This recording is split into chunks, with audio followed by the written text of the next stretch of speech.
আপনি জীবনের শেষ মুহূর্তে আসছেন, লাইফ সাপোর্টে আপনি আছেন, আপনার নাকে অক্সিজেন দেওয়া, আপনি কথা বলার কোনো ক্ষমতাই আপনার কাছে না। আপনি ভাবছেন যে জীবনে আমি কি করলাম, আমার জীবনে কত অন্যায় আমি করলাম, কত জুলুম করলাম। প্রত্যেকটা মেয়ে ভাবছে আমি কেন বেপরদায় চললাম, যুবকরা ভাবছে আমি কেন পর্নোগ্রাফি দেখলাম।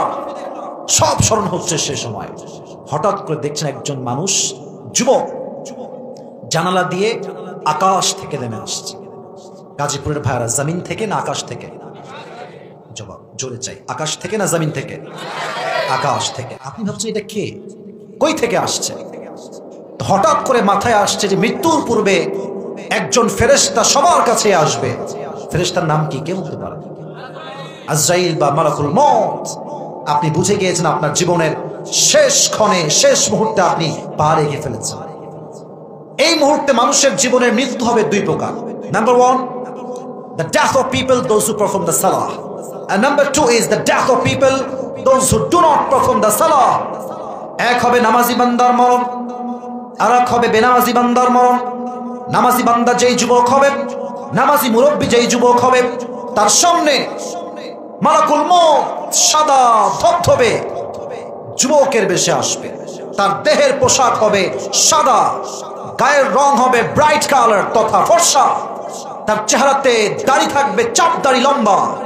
তার চেহারাটা এত সুন্দর হবে, তার চেহারার নূর দেখে, চেহারার সৌন্দর্য দেখে নামাজি বান্দার চেহারায় একটা সুন্দর মুচকি হাসি বের হয়ে যাবে। সুবহানাল্লাহ পড়বেন না আপনারা? এবার দেখেন মালাকুল মউত এসে আপনাকে কি বলবে? এসে বলবে, ইয়া আইয়াতুহান নাফসুল মুতমাইন্না উখরুজি ইলা মাগফিরাতিল্লাহি ওয়া রিজওয়ানিহি। এই প্রশান্ত আত্মা, টেনশন নাই, কাম আউট, বের হয়ে আসো। কোথায়? ইলা মাগফিরাতিল্লাহি ওয়া রিজওয়ানি, এক কথায় আল্লাহর জান্নাতের দিকে বের হয়ে আসো।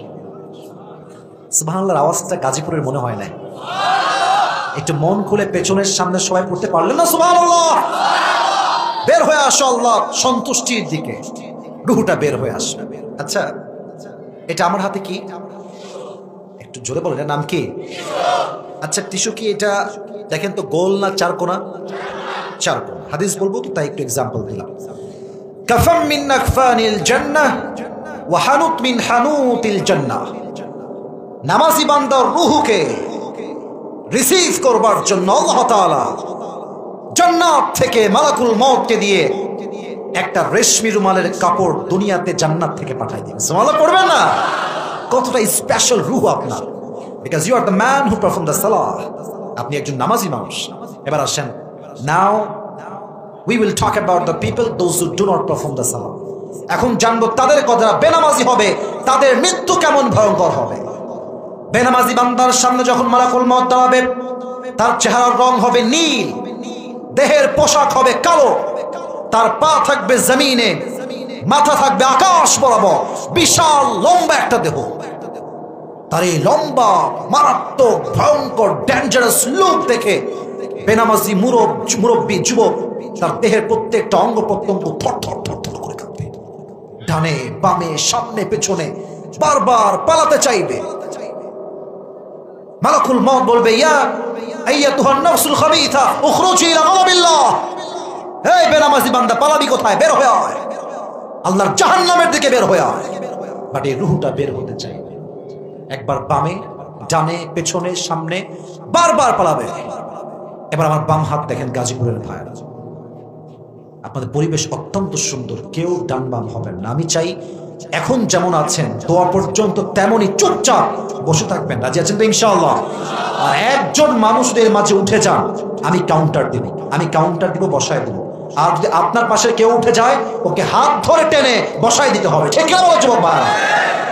এই বাম হাত দিয়ে একটা লম্বা ছবলের মতো এক বিশাল হাত বাড়াবে, তার রূহকে টেনে হিচড়ে বের করবে।